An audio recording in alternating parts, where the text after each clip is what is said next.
Hello and welcome to CoreTV News at 7. I am Olajumoke Olatuji. President Muhammadu Buhari will leave Abuja for Paris on Monday, September 14, 2015, to begin a three-day official visit to France at the invitation of President Francois Hollande. President Buhari will be accompanied on the visit by the National Security Advisor, Babagana Munguno, the permanent secretaries in the Federal Ministries of Defense, Finance, Agriculture, Foreign Affairs, Industry, Trade and Investments, as well as the chief executives of the Nigerian Investment Promotion Commission and the Nigerian Exports Promotion Council. This was contained in a statement signed by his special advisor in media and publicity, Femi Adesina.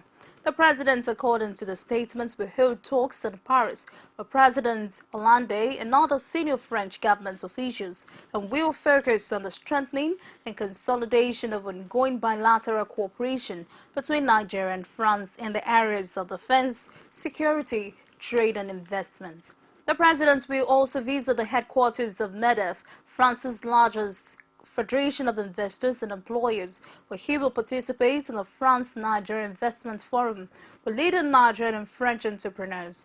President Buhari will also confer with the chief executive officers of leading French multinational companies such as Total and Lafarge and their current and future investments in Nigeria. He is expected back in Abuja on Wednesday, September 16. The Nigerian Army authorities say several Boko Haram terrorists have surrendered to troops at the front line and many more are indicating interest to surrender. Army spokesman Colonel Sani Usman said in a statement that new operational strategies including sustained offensive, preemptive air strikes and sealing of routes by ground troops are yielding positive results. He maintained that many of the terrorists that willingly surrendered have been painting images of mass panic in Boko Haram camps in the aftermath of relentless efforts by troops and renewed vigor in operations, inspired by the personal leadership of the Chief of Army Staff. Colonel Usman stated that the Army, in conjunction with the Nigerian Air Force and other security agencies, will continue to devise and implement effective strategies to bring Boko Haram terrorism to a speedy end. President Muhammadu Buhari has warned military personnel to desist from human rights abuses or risk being sanctioned. The president gave the warning during the personnel parade of cadets from the Nigerian Defense Academy. He, however, had nothing but praises for the armed forces for the zest towards ending insurgency in the country. Hamina Nebi has more on this report presented from our studios. Your commitment and loyalty to the armed forces and the nation must be total. You must try to live up to this demand and expectations required of you. I am aware that you are trained in the Nigerian Defense Academy has sufficiently prepared you to key into and become the main drivers of artificial change, which remains a cardinal principle for Nigerian armed forces development process. I therefore urge you to take your role in the ongoing process of rebuilding our armed forces very seriously. The federal government is pleased with the armed forces resolve to end the silence facing the country today once and for all. We are determined to honor our obligation to support the speedy provision of platforms and equipment within available resources to achieve both this objective and long-term needs of the armed forces.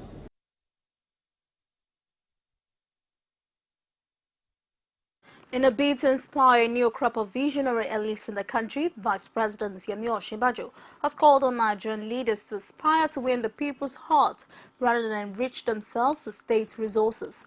The Vice President stated this today at the opening of Northern Awakening Forum Summit at the Transcorp Hilton in Abuja. Osinbajo recalled Nigerian founding fathers in the north, such as Sir Ahmadu Bello, Sardinia of Sokoto, Sir Abubakar Tafawa Balewa, Malam Aminu Kano, J.S. Tucker, and countless others who clearly understood the varied issues afflicting the region, thought through them, laid the plans and worked selflessly.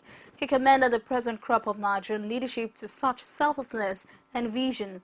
He also stated the need for short-term strategy of immediate hardship alleviation as well as a long-term plan to build infrastructure that most closely affects the economic life of the most vulnerable citizens. Besides, there is also the need to build institutions that would make more of an impact in the years to come and beyond.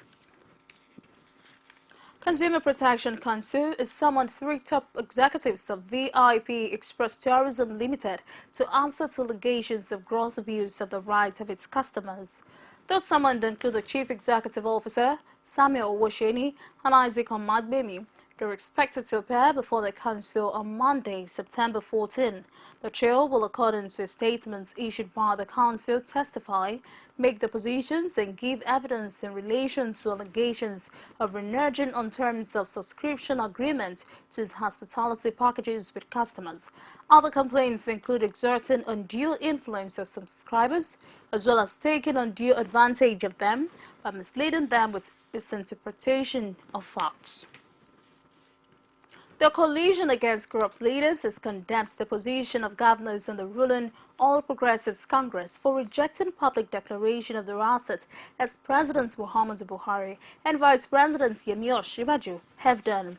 The Executive Chairman Koko Debo Adeniro, in a statement reacting to the statement credited to the governors, dismissed their excuse, said it was a known fact that public assets declaration, a standard practice in the developed world, increases transparency and the trust of citizens in their elected representatives. He stated that as a matter of fact, politicians and publicly exposed persons could disclose the information about their assets should they had nothing to hide. According to Koko, asset declaration is one of the many tools that can help curb the pervasive corruption ravaging the country. The All Progressives Grand Alliance has named Kumar Goodman as its governorship candidate in November 21 election in Kogi State. Afghan National Chairman Victor Oye said that shortly after the candidate picked his nomination forms and was endorsed at the party's secretariat in Abuja. He insisted the party's choice is the man to beat by the leading candidate whom he described in glowing terms. We have chosen him from the multitude of aspirants as the best we can offer to the people of Kogi State. Our activities in Kogi of recent show that we are ready to win that state. On November 21, we're going to win the governorship election. While PDP is hemorrhaging, APC is asphyxiating. ABGA is the only party with a clean bill of health in Kogi State today. It is the only viable alternative for the people of Kogi State. We ABGA are out to save a people. The place called Kogi is as rotten as that of an egg, which is of no value to anybody. The next thing you have from it is to emit stains. Everywhere we polluted. They have polluted Kogi, crooks and criminals in the other political parties. You can't tell me that you will screen 30 people and 30 people survive, will screen through the screening, even when they are not meant to screen through. The immediate past governor of Lagos State, Babatunde Fashola, draws the attention of members of the public to the antics of hawkers who compromised his Twitter account at Tunde Fashola and posted 4 tweets in a language that resembled Japanese. Former Governor Fashola's special advisor on media, Akim Bello, said the act might have been carried out on Friday owing to the calls gotten in the early hours of Saturday on strange tweets. Bello added that the former governor recently dissociated himself from a Facebook scam whereby some persons used his photographs and ascribed fictitious statements to him on fake Facebook account aimed at defrauding his principal person.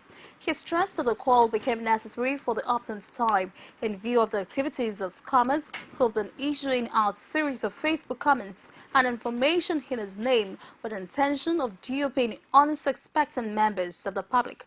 while advising members of the public to always clarify with the appropriate agencies of government at all levels before engaging in any dealings with people purportedly working for them.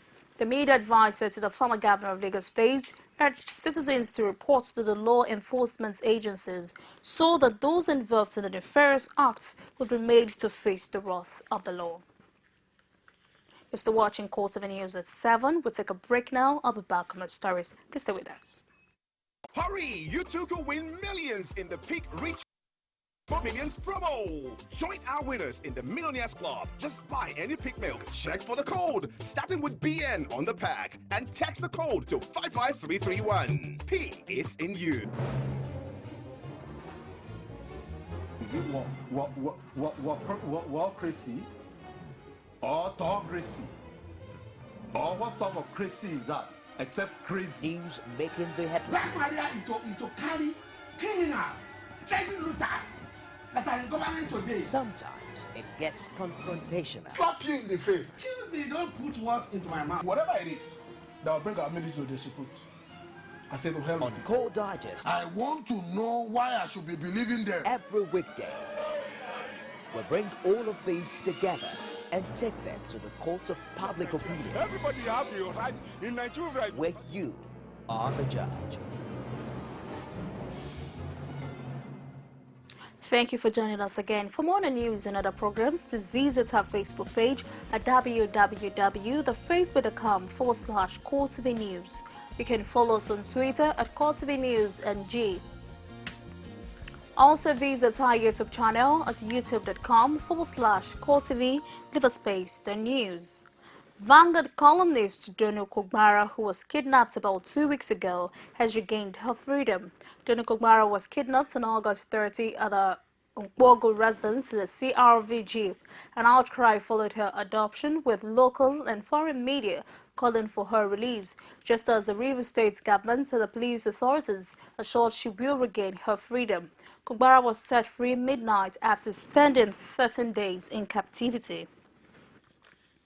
The reward for hard work and can-do spirit finally played out as the Group Managing Director of Core Media Services and CoreTV News, Olajide Adediran, received 2 awards far away Toronto, Canada, in recognition of his giant strides in the media industry.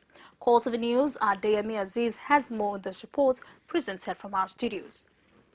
Group Managing Director, Core Media Services and CoreTV News, Jide Adediran, has received 2 awards for excellence in media industry from Toronto, Canada. The first award was given by Abidak Production in recognition of Core Media giant strides in the media industry, while the second award was presented by the African Entertainment Awards. When I wanted to start my TV station, I called a friend. I said, my friend, I want to get a license to start a TV station. He said to me, Jide, forget it. The government of Nigeria will not give you that license. Today, that friend is running a show on my TV station. That is the spirit. The can-do spirit, the can-do ability of we Africans knows no bound. And that is why we are what we are. We're not in any way. I want to disagree with a lot of people here. We don't need their help. They come to our country to fetch their wealth. Adediran, the awardee, stated that he and his team will continually gun for success and outshine its present achievements. We are coming up. We are taking over. And we will do better. And everybody will come back home and excel. Thank you very much indeed for this. I appreciate everybody. Core Media Services has received awards home and abroad for its achievements in media industry. The Plateau State Governor, Simeon Lalong, has appointed 12 new permanent secretaries into the Plateau State Civil Service. Our Plateau State correspondent files on this report has presented from our studios. After laying off 7 permanent secretaries and demoting 17 others, the Plateau State Governor Simon Lalong has appointed 12 new permanent secretaries into the Plateau State Civil Service. The governor corrected the assertion of being slow in constituting his cabinet, stating that he's taken a cue from President Buhari so as to place round pegs in round holes.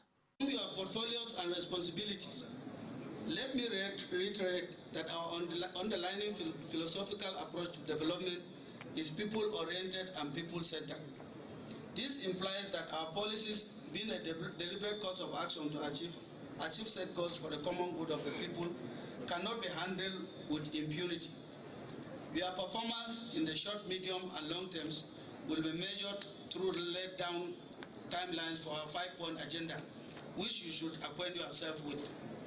On this note, I congratulate and welcome the new permanent secretaries into their new responsibilities and look forward to their valued contribution to the rescue project. Time is of essence. You therefore must be alert to critically think out solutions on how to implement the rescue mandate to meet up the expectations of the people of Plateau. While speaking on behalf of the newly appointed permanent secretaries, Stephen Gado called on the team and supporters of the administration to continue to pray for them to succeed in order to ensure that every decision taken is people-centered. We don't intend to disappoint anybody in this hall and in the state.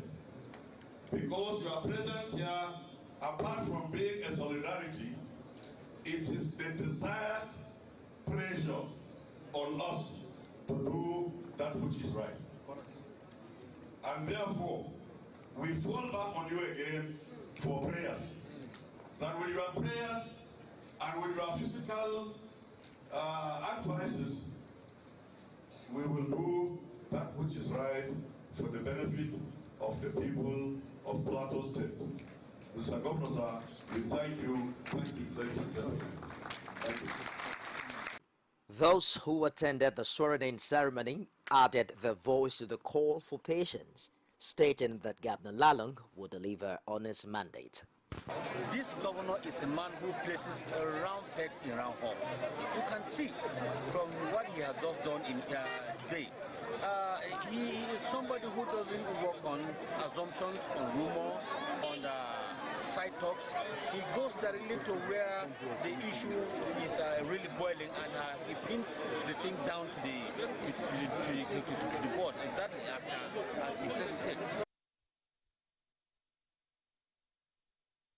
And moving to business news.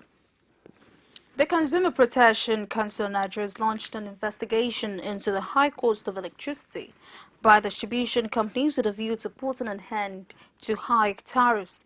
At the meeting held in Abuja between the officials of the distribution councils and the CPC, the Director General of the Council, Dupe Atoke, said the recent increase in complaints by electricity consumers in the last few months, budging on indiscriminate increase in electricity bills, non-supply of meters and mass disconnections.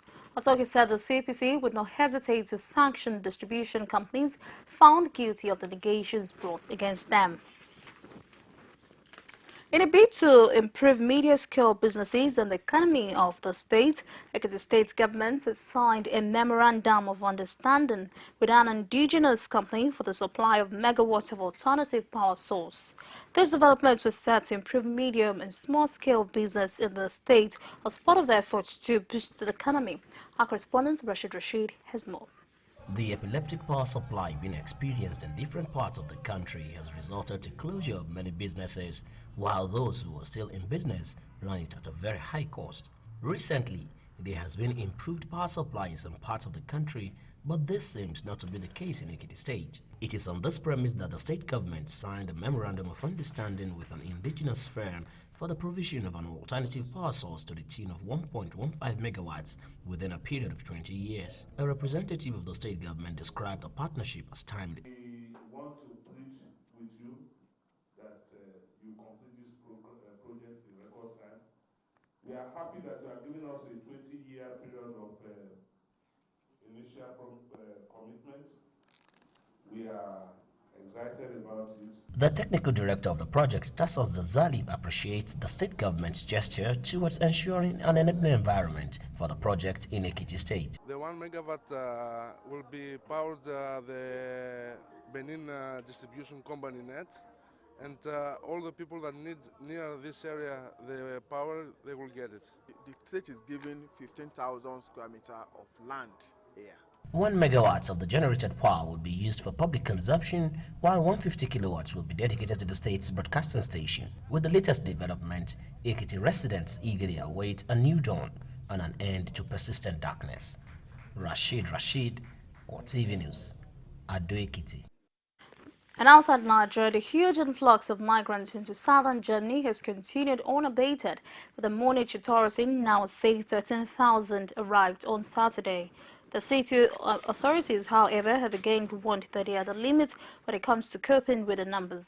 More than 4,000 people walked across the border with Serbia, the most so far in one day, just as the authorities in Hungary were completing preparations to seal the frontier.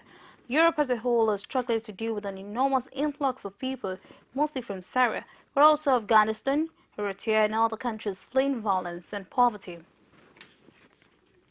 Indian police are searching for the owner of a shop they say had illegally stored explosives that triggered a blast, killing 90 people. Most of those who died were a neighboring restaurant in Petlavad in the state of Madhya Pradesh.